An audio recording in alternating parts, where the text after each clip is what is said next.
Thank you very much, and I want to thank both of my colleagues for their leadership in this.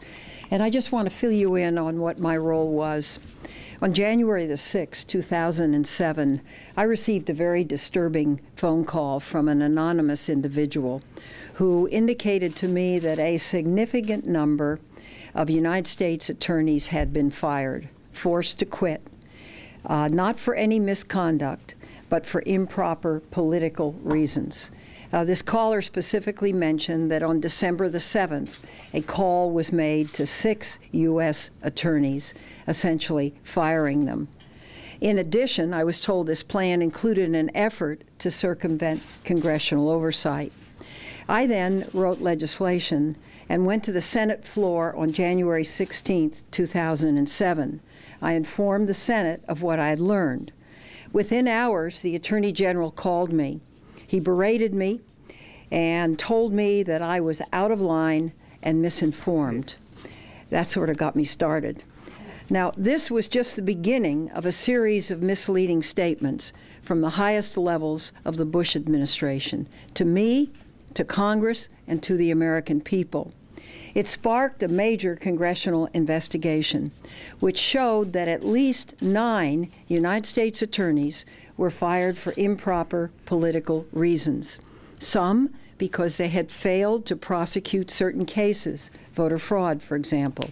Others because they had vigorously pursued public corruption cases.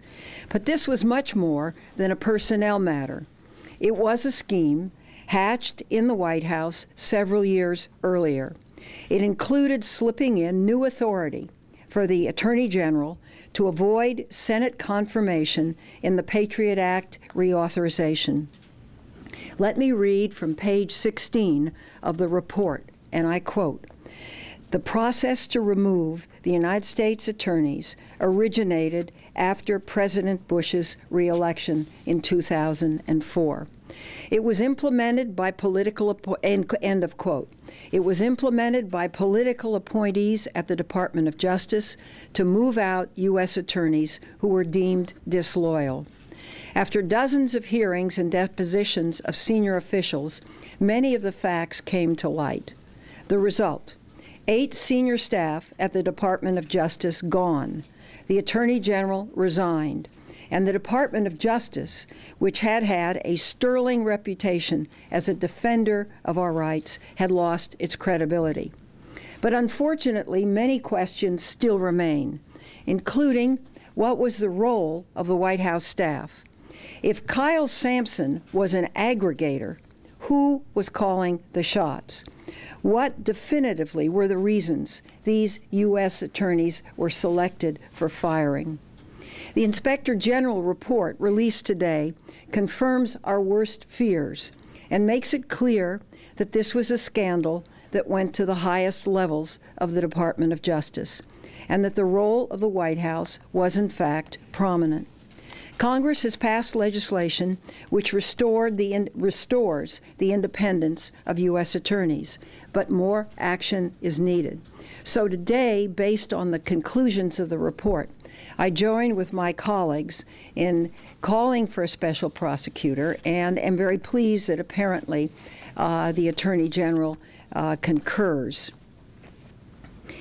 I want to make one point. The Inspector General said, and I quote, "We were unable to fully develop the facts regarding the removal of Iglesias and several other U.S. attorneys because of the refusal of certain key witnesses to be interviewed by us, as well as by the White House's decision not to provide internal White House documents to us. Therefore, we recommend that counsel specially appointed by the Attorney General work with us to conduct further investigation and ultimately to determine whether the totality of the evidence demonstrates that any criminal offense was committed," end quote. So, this incident has turned the bright light into the inner workings of the Department of Justice and, I believe, the White House. We've seen arrogance. We've seen shifting explanations for these firings.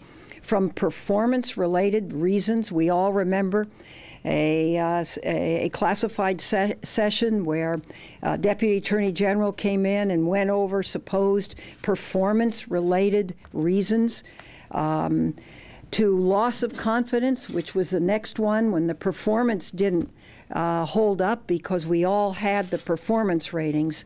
And then thirdly, to, well, we can do better. We've seen the mismanagement and abdication of the responsibility by the senior leadership of the Department of Justice. And I think the report confirms once and for all the time for shifting explanations is over.